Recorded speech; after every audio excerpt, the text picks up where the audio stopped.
Well, howdy folks, and welcome back to the channel. It is New Year's Eve, and today we're going to go ahead and do kind of a year in review.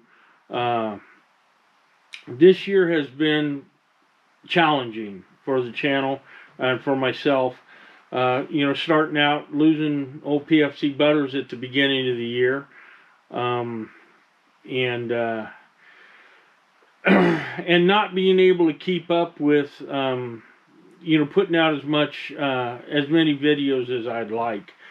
So any rate, hopefully 2025 is going to be a little bit better year, but for the time being, sit back and relax and enjoy kind of the highlights of the channel from 2024.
Howdy folks,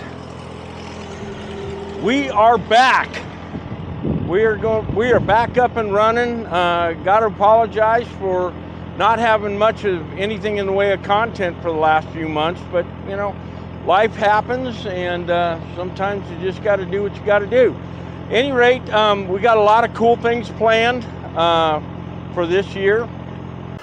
Well, howdy folks, and welcome back to the channel. Unfortunately, this video is gonna have kind of a somber note to it. If you notice, we don't have a bed in the back of the 151 anymore. Old PFC Butters got his final retirement papers on 12th of March, about 11 o'clock in the morning, and he left to go hang out with Daisy and Derringer, the other two dogs that I'd had previously. So Butters was about 8 weeks old when we got him, and he lived to be 16 years and about 2 months old. So he lived a good long life. He was an unbelievable companion, and I hope he added something to the channel, and I hope that you guys enjoyed, the little clips of seeing him. So I'm going to go ahead and, roll some photos and some video clips of him. I only have done the channel for a couple of years, so, he wasn't, you don't have any video from the channel from him when he was a pup. So, at any rate, I hope you enjoy this little tribute that I've done for PFC Butters, and hopefully it'll keep his memory alive. Thanks a lot, folks.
had to stop there for a second because Dingaling here, Butters, then fell out the front seat.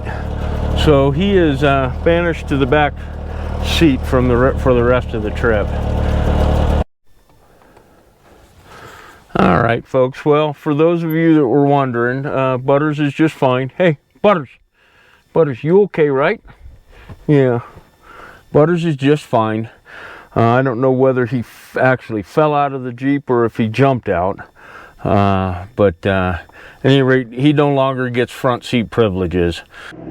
As we can see, the excitement has already gotten to old PFC Butters, and he is got to lay down and take a rest.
All right, folks, it is race morning.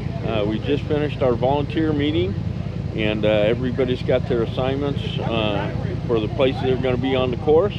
So we're going to go ahead and fire old Pvt Parts up and head on out there. All right, folks, we are set up out here at Visual A. We're only about a mile into the course. Course is going to come down here, and these guys are going to be really digging in, making a hard turn there, and then back on up the course. Now you'll notice that I am parked, I've got old Pvt Parts parked here kind of in the bushes. And why would I want to park in the bushes when there's a nice road right there and a nice little road right there I could park on? Well, the reason for that is because the cars are going to be coming down this road, and if we have somebody that has a problem or hooks a berm there, they're going to go rolling or shooting straight out into the desert over there.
driver's side. Both of the guys are moving around in there.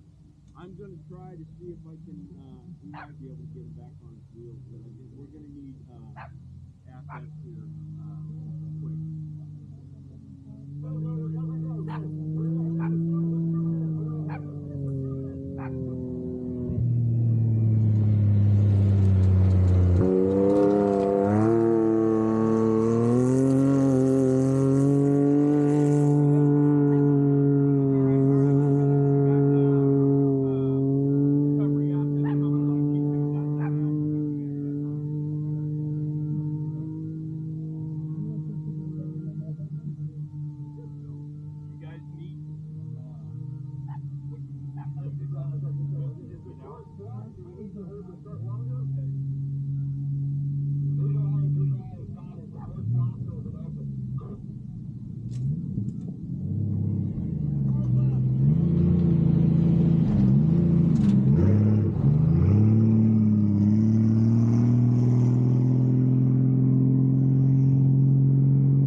Driver and the co-driver are okay. They're getting them back on the field right now. Can you give us that call number? You guys are okay? Yeah, we're good. You're good? Okay. More. Good. Visualize, we get the car number on the rollover. Car number 3923. Car number 3923. Copy 3923. The car is rolled over and visual A.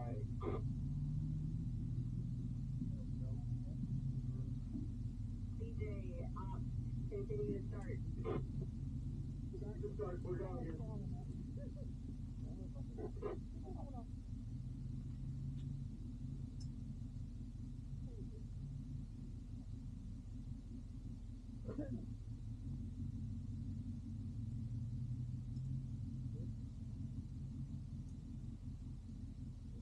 Take it off.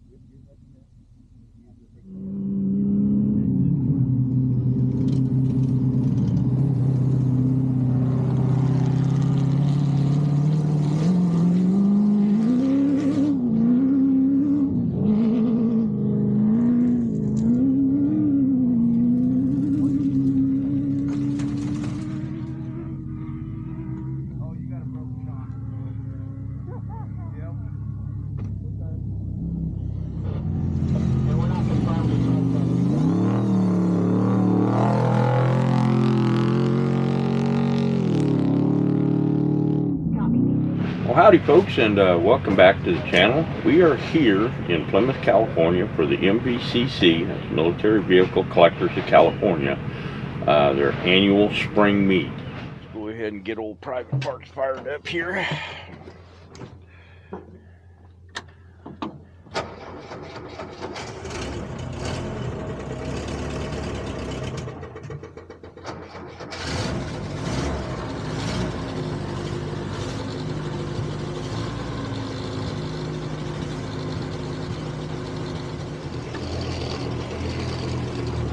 We're over here in the fairgrounds camping, dry camping area, and this is where a lot of the vendors like to set up, although there's quite a few over in the other side as well. As you can see, some of the vehicles that we have here, I mean, we got everything from Jeeps, M100s, I think that's an M100 trailer back there, to big heavy trucks as well. People will bring their Jeeps here to sell, and There's stuff here to sell. Jeep parts, military, just about anything you can think of. And you know, it's all a good time. I mean, get a lot of the public that comes in here to see this stuff. We got these guys here. They've got a long trip back to Washington, so they're kind of packing up early.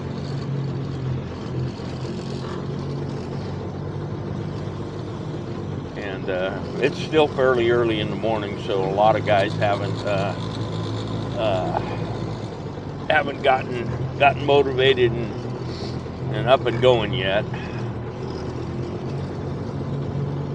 But you can see we've got just a little bit of everything here vehicle-wise. This particular year we've got they do a showcase in the arena, which I'll show you when we drive by it.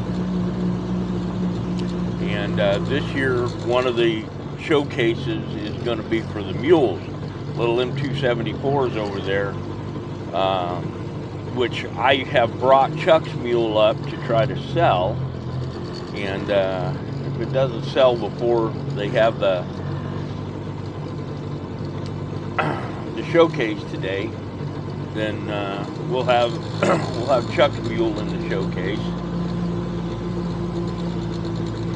Had a lot of people interested in it, but nobody's bit yet.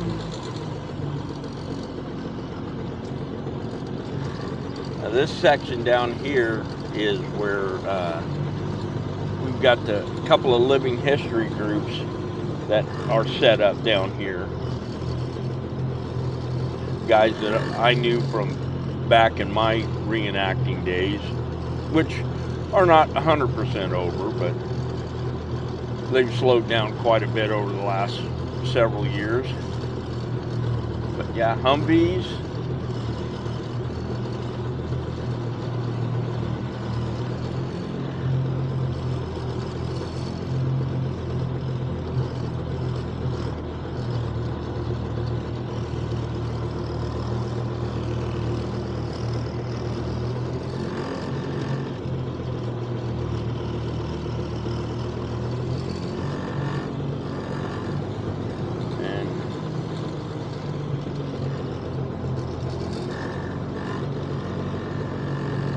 Yesterday they had a showcase for the M38 and M38A1 Jeeps, and unfortunately I didn't know what time it was, so I couldn't get over there to film it.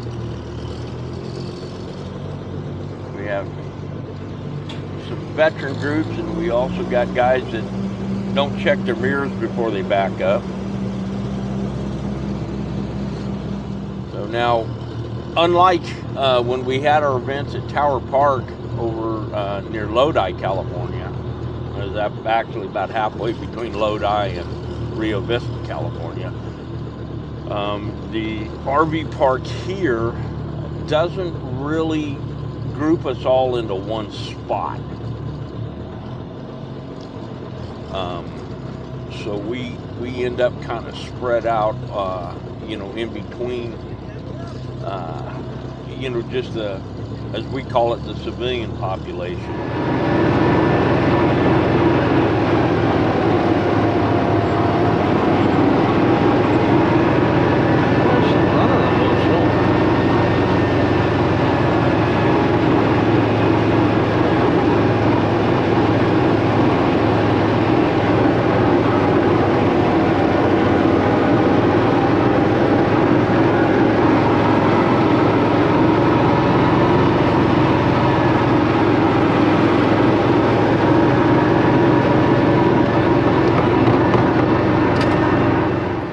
Folks, I think we've got most of the mules here, so we're going to go on down the line and take a look at what we've got. This guy's kind of looks like he was part of a test of some sort.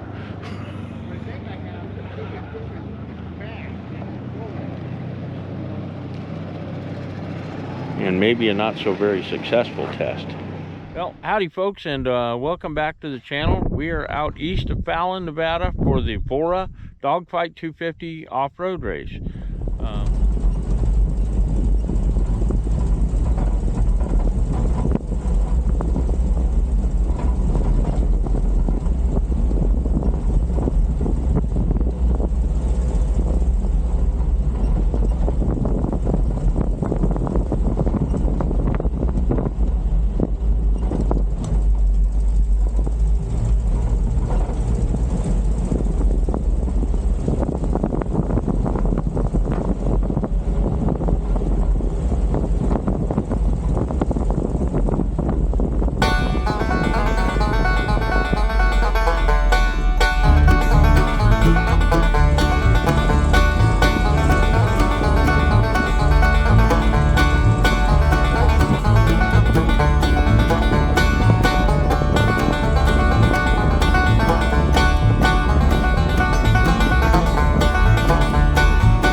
We are headed out to our checkpoint. Normally we would, if we had a regular vehicle, we would be running the highway to get out there, but I don't want to take private parts on the US 50 out here. Too many people driving 70 to 90 miles an hour that wouldn't notice me in time.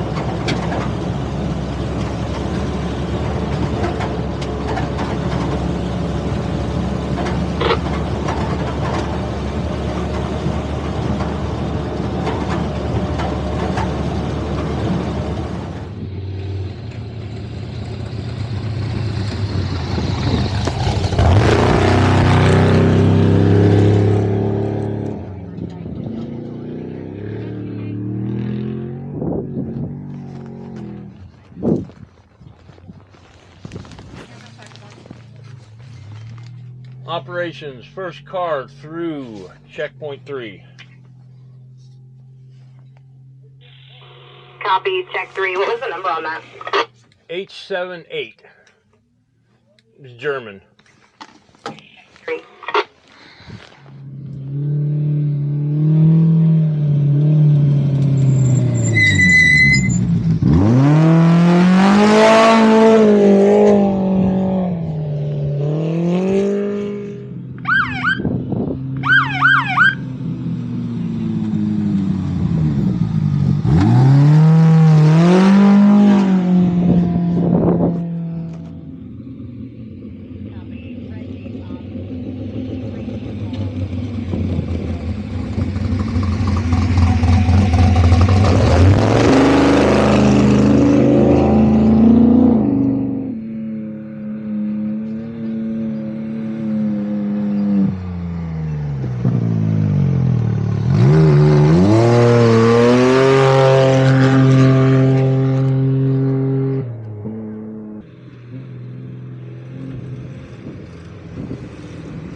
Huh?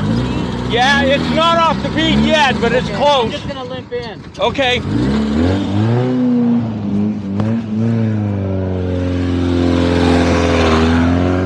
That fucking bush attacked me. We got your video. I was like, damn, Scott. What is about it? The bush attacked me, damn it. Like, what is happening right now? So old Private Parts took a little bit of a hit yesterday. You can see right there on the front differential guard. Took a little bit of a hit, so we had to unbolt it so that it wasn't going ahead and making a whole bunch of racket with the front output yoke banging on that thing. But other than that, it was pretty good. Howdy folks, and welcome back to the channel. We are actually headed into, we're in the 1009, and we are headed into Pvt, California, ghost town of Pvt, California. We had come through Pvt, you saw last year with old Private Parts, and but we didn't stop. This time we're actually going to go, we're going to take a walk around, and I'm going to show you guys around. Now, I am shooting this whole deal on my phone because I left the house and wasn't sure that we were going to come out here today, and got to bring all my cameras with me. So, we're going to see how this turns out.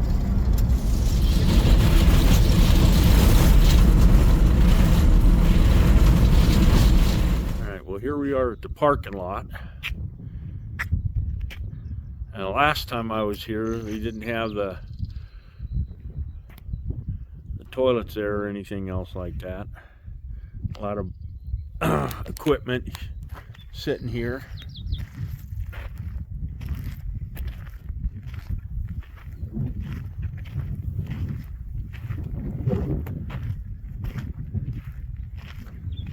The boiler.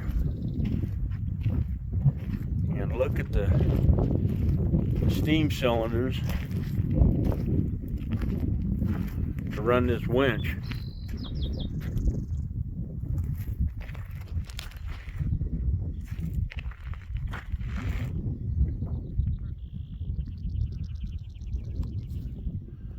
You see, we got the cemetery up over there.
Ops, where man?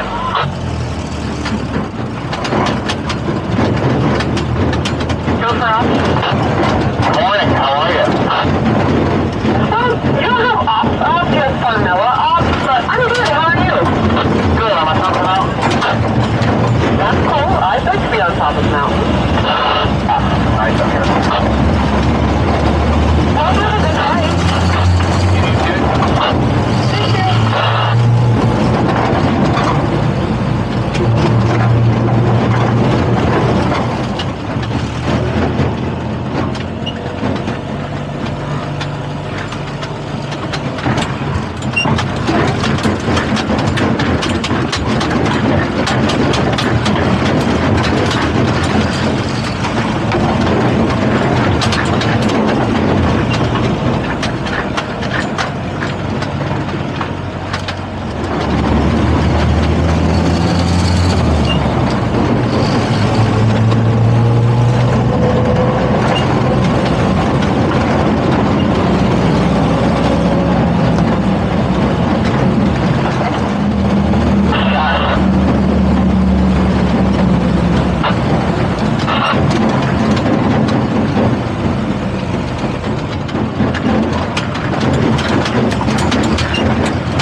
So for this race, VORRA is running bikes and quads, and we generally will run the bikes and quads either the day before or earlier in the day, so that we don't have any bikes and quads on the course at the same time as the trucks and buggies, mainly for safety concern. So this is the first bike coming through.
Now for the trucks and buggies, and these guys are moving.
Holy crap. Holy fuck!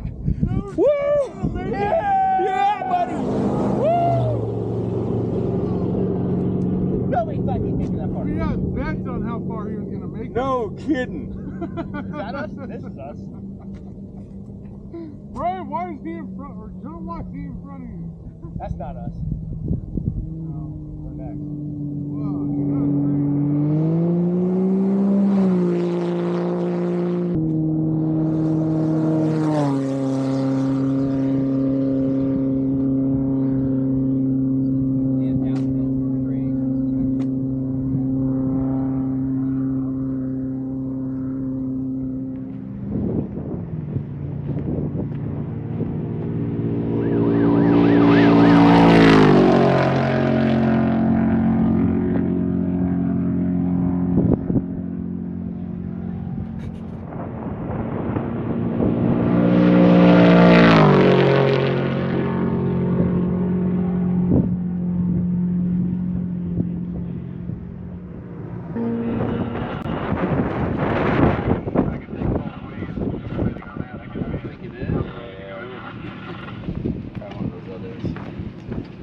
So how many miles were you guys running on that?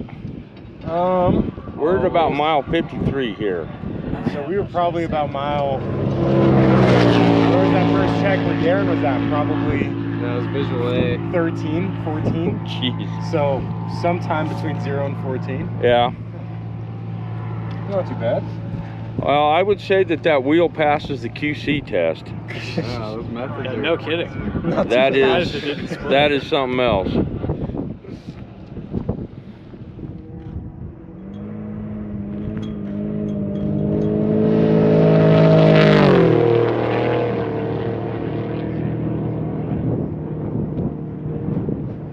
All right, well, I think we've got everything wired up. We've got our light bulb replaced in here.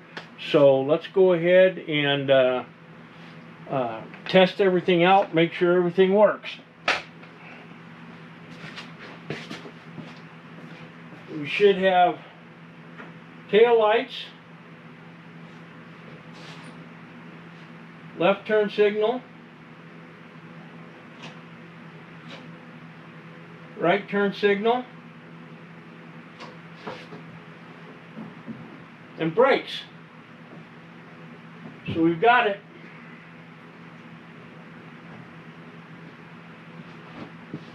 So there we go. We've got our light bar, and what I'm going to do is a little bit later on, it'll probably be towards the end of the video after it gets dark, we're going to take Private Parts outside and we're going to film from inside my Chevy Blazer at about not what proper following distance is, because proper following distance doesn't mean squat. We're going to do it from the distance that I have observed most people following from, which is way closer than recommended following distance. And that way we'll go ahead and unplug the trailer plug here, and we'll show it with just the regular lights on, and then we'll go ahead and plug this in and we'll show you the difference. All right? So one of the things that is absolutely imperative to carry with you when you go out into the wilderness around here, out in the desert especially, is water. If you don't have water and you get stuck, you could die. I mean, it's, you know, there's no, you know, polite way of putting it. You could end up being, you know, just a body that the search and rescue finds, you know, somewhere down the road. So at any rate, we need to carry 5 gallons of water, which I used to carry on the back where the fuel can is. However, last year I almost ran Private Parts out of fuel because I had misunderstood the fuel capacity. According to the TM, the fuel capacity for an M151A1 is 17 gallons. That includes the 5-gallon can that's on the back. So, and I did not fully realize that. Like I said, I damn near didn't make it home. And all I had was a water can on the back. And so now we're going to be carrying fuel, 5 gallons of fuel on board on the gas can out in the back where it's supposed to be every time. But we also need to carry 5 gallons of water with us. So the best way to do that, because it doesn't matter what I do, if I go ahead and try strapping a water can in the back here, all it's going to do is it's going to fall out and it's going to end up all over the place. So we're going to put a fuel can here or a water can here. I generally don't like punching extra holes in the Jeep, but this particular instance, it's necessary. So we're going to go ahead and mark these holes, get this positioned, mark these holes. Now we don't have the straps on it, so we're just going to end up using a ratchet strap until I can make some straps. Okay, we are about, I'm going to say, probably close to 60 feet, 50 to 60 feet behind Pvt Parts right now. We're in the Blazer. We have the high beams on. There's low beams. And I don't know how well the camera's gonna pick this up. I may have to tweak with it a little bit to get it so that you guys see what I'm seeing. So at any rate, that is with just the stock taillights on. You can hardly see them with just those stock taillights on. So I'm going to run up there and plug the auxiliary lights back on, and you'll be able to see the difference. Okay, that is with the auxiliary lights on. So you can see that it is a whole lot brighter, and you have the lights up higher so that you know, people coming at you are going to should have a better chance of seeing you, or it's a better chance of seeing me. And so that's the reason why. Now, like I said, I've got high beams on, low beams on. I think that this is going to be a good safety modification for Pvt Parts, for running around, you know, at night. And I'll feel a lot better about traveling on the highways at night around here.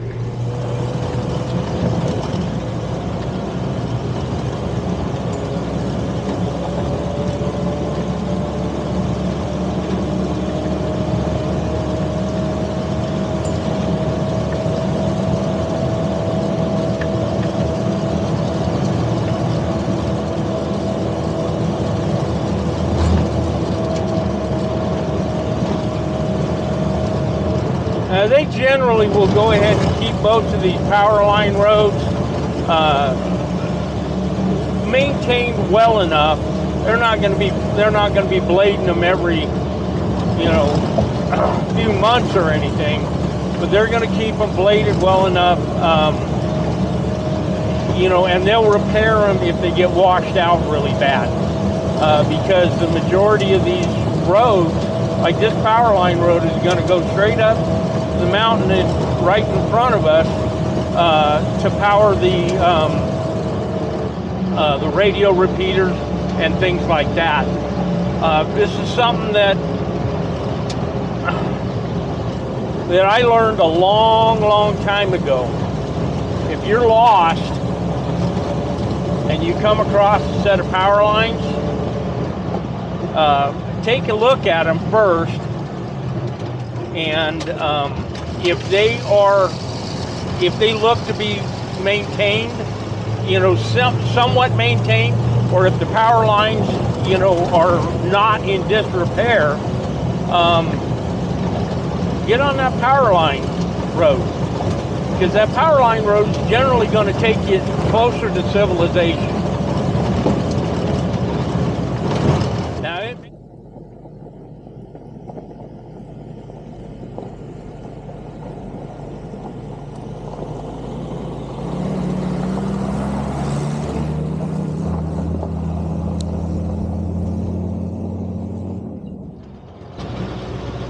I don't know if you guys can see it through the camera here. I guess I'll try to zoom it in on the editing. But at the top of that hill that's straight ahead of us is some radio towers. We're going to try to get all the way up to that today.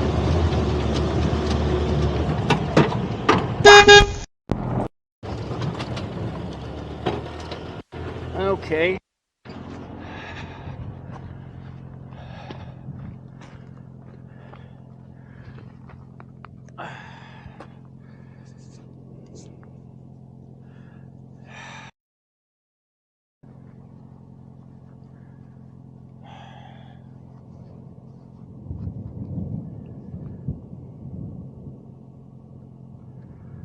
Well, I don't know how well you guys can see me now, but I think what we're going to have to do is we're going to have to, well, we're definitely not going to try putting this thing on that magnetic mount anymore. Well, unfortunately, I think we ran over the Instant 360, so at least we can use the lens on the other side.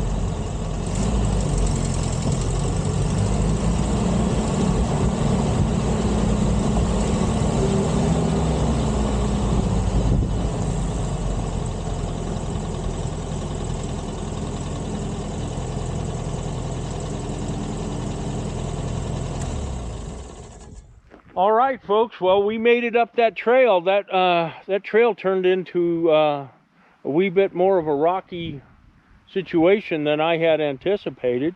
But you know, it's kind of what happens up here.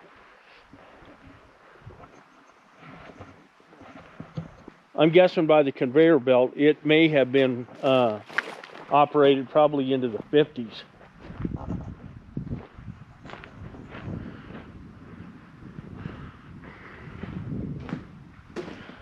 But yeah, you can see the ore chute there, and they had grizzly bars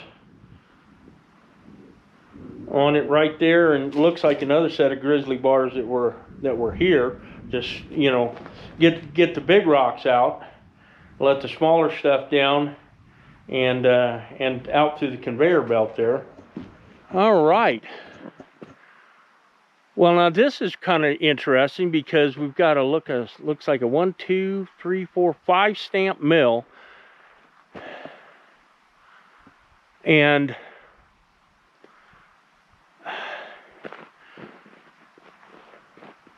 so this kind of stamp mill was indicative of early 1900s and the 1800s. But you know, look at some of the concrete work here. That's not 1800s. And the other good thing to look at is the construction. You can see that was electrically welded. You can see that weld bead right there. So that was electrically welded. So they had electricity up here, or they had, well, I am pretty confident they had electricity up here, probably a big generator of some sort. You can see over here on this side, you've got some aluminum sheeting, which most likely came from, you know, scavenged from something else. It looks like it may have been siding to a camper, possibly a trailer. Don't really know. But, you know, the wall is kind of collapsed up against the side of the stamp mill here. But it's really cool to see that the scrappers haven't gotten up here and gotten to it. Yeah, and you can look on the date. So the date on the, whoa, if I can do this without killing myself. So you can see the date on the stamp mill. The Angels Iron Works in Stockton, California, 1906.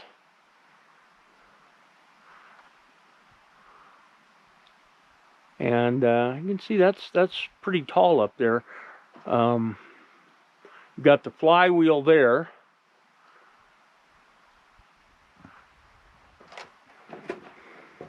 Now, just because we've got a conveyor on there that looks like it was, you know, much later, you know, doesn't mean that this wasn't worked. You know, it doesn't mean that this stamp mill wasn't worked for a long time, or it very well could have been transported up here. It very well could have been transported up here, you know, from a different mine site. That was not an uncommon thing.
right, there we have it, the last car on course.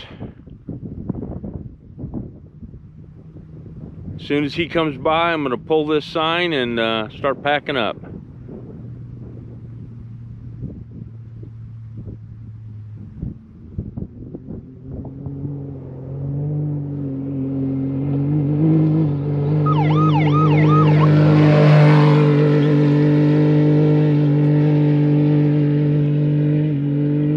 Weatherman, flag 33.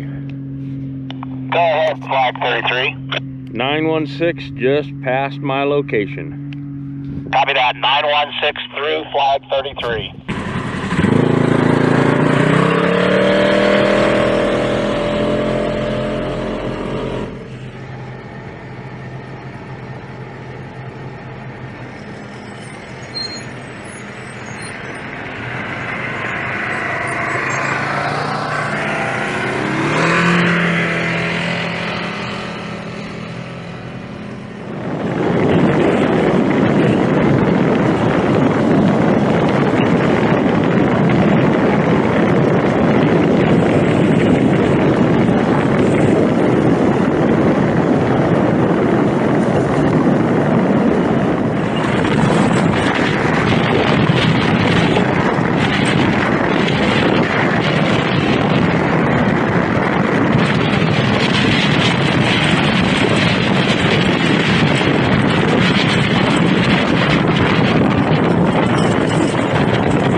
You can see part of the workings here.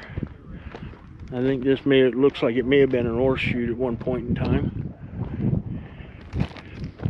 And this is another reason why you got to be real careful, because I don't know how far down that goes, but that goes a ways down there. Oh yeah, got a whole dump of it.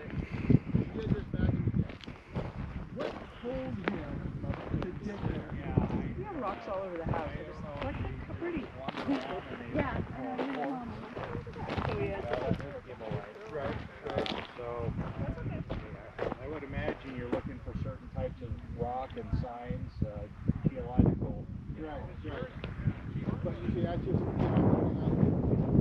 And we're going to be driving by on this road here on the way out, so we'll get the Insta360 set up so that you guys can get a better look at this. Pretty cool out here. Now here we have a tunnel that's right here by where we all parked.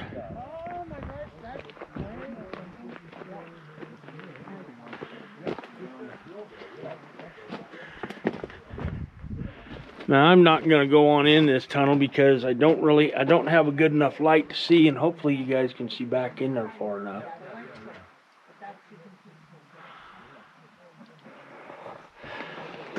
But this kind of stuff is all over the place here in Nevada. A lot of people, when they think of Nevada, all they think of is Las Vegas. But this is what 90% of northern Nevada, or where 90% of Nevada is. Now our trail leader has told us, or told me at least, that we're going to be doing a little bit more, single tracking for the next bit. So he said we've got about another hour to get toward the next mine that we're going to stop at.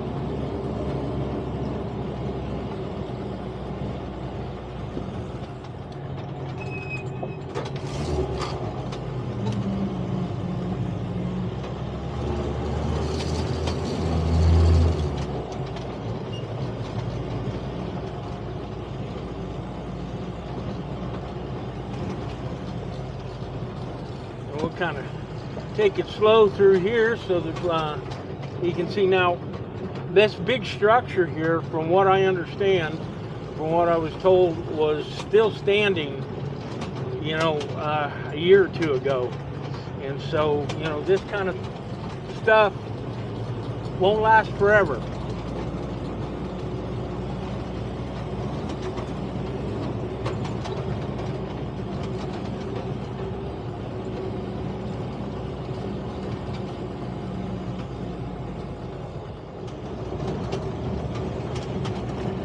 So we've got a little bit of some off-camber stuff here.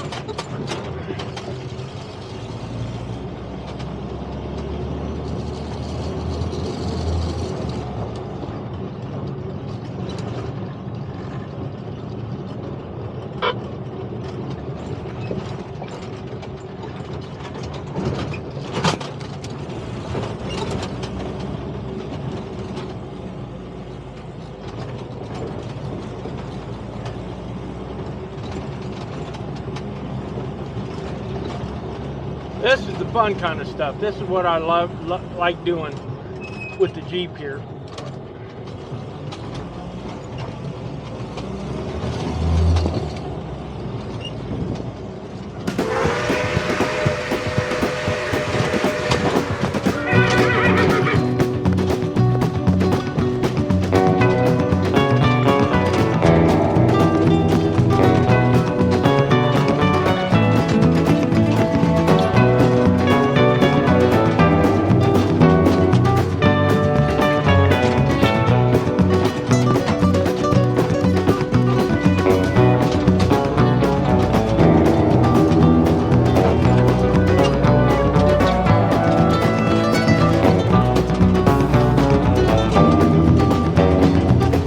One thing to remember when you're driving your 151 through this kind of stuff,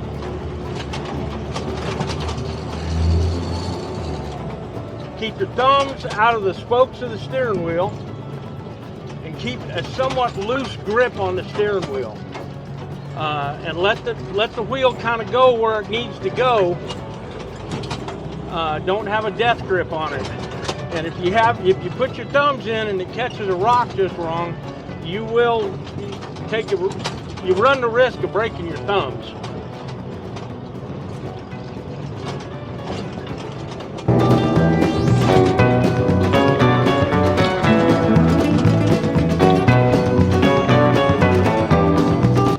Now I'd love to kind of show you some of the suspension work, but I need both hands on the wheel to do this.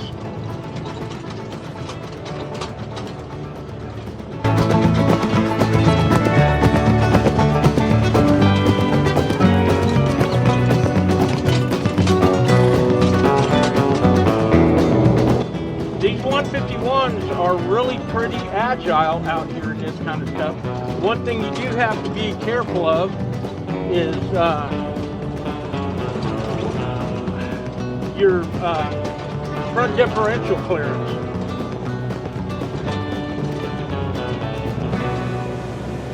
Because where some of these side-by-sides are able to clear a lot of this stuff, this won't.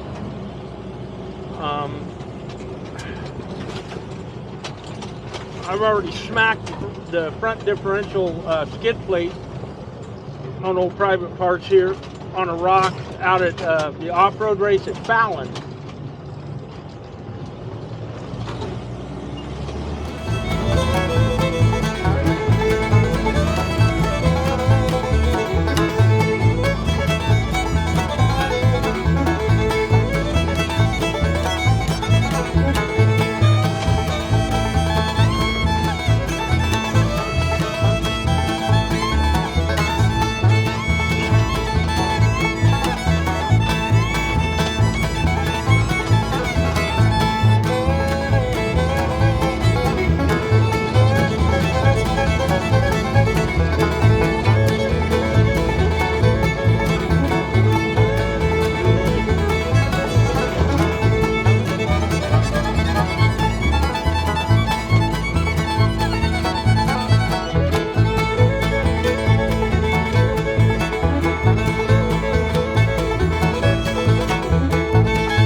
Now we're coming up here on a grave site. everybody's kind of slowing down, stopping to pay their respects.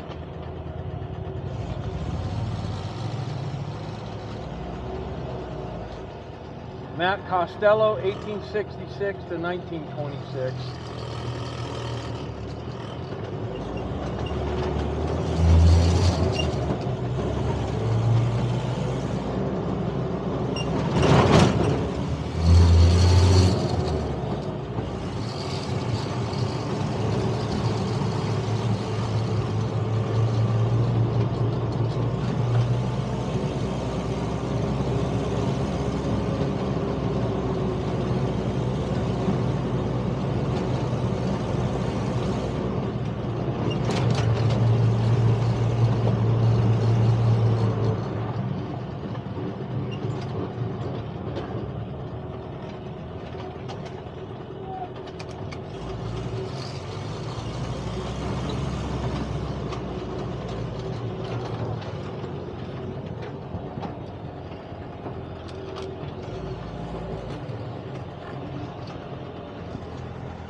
And here we are at the next mine that we're stopping at. This is in the Broken Hills mining district. Not real sure what the name of this particular shaft is here. So they basically just followed the oil line and it went horizontal. So this area here, there's a number of places. The grade's coming afterwards just to protect it? Y'all does stick to you.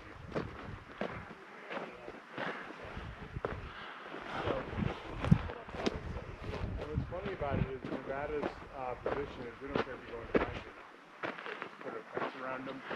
So you can see they've gone ahead and put this big old grate over the shaft so that people don't go down in it and end up, you know, like dead. You can see they just followed the vein of ore.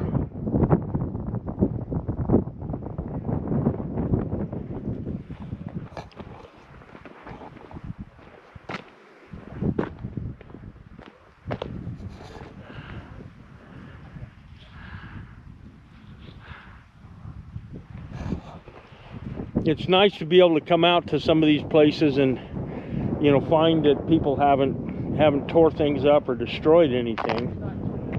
But you know, the farther, the more intact, you know, the mine area, you know, the more remote it's going to be, because anything that's easy to get to, a lot of times the scrappers come in and just tear things up. It's pretty cool here. Well, we've been here for a little while, and we're getting ready to roll on to our next destination, which I'm not real sure what it is, but maybe just follow the road. We'll see where it goes. All right, folks, I hope you enjoyed that little look back on the year in review, the highlights from 2024. I want to reiterate and just say it again that I really, really appreciate all of you guys for liking, subscribing, and you know, and following the channel here. Even though, like I said, this year has not been the best of years for getting content out, but at any rate, hopefully 2025 will be better. Please remember to like, share, and subscribe, and we'll see you next year.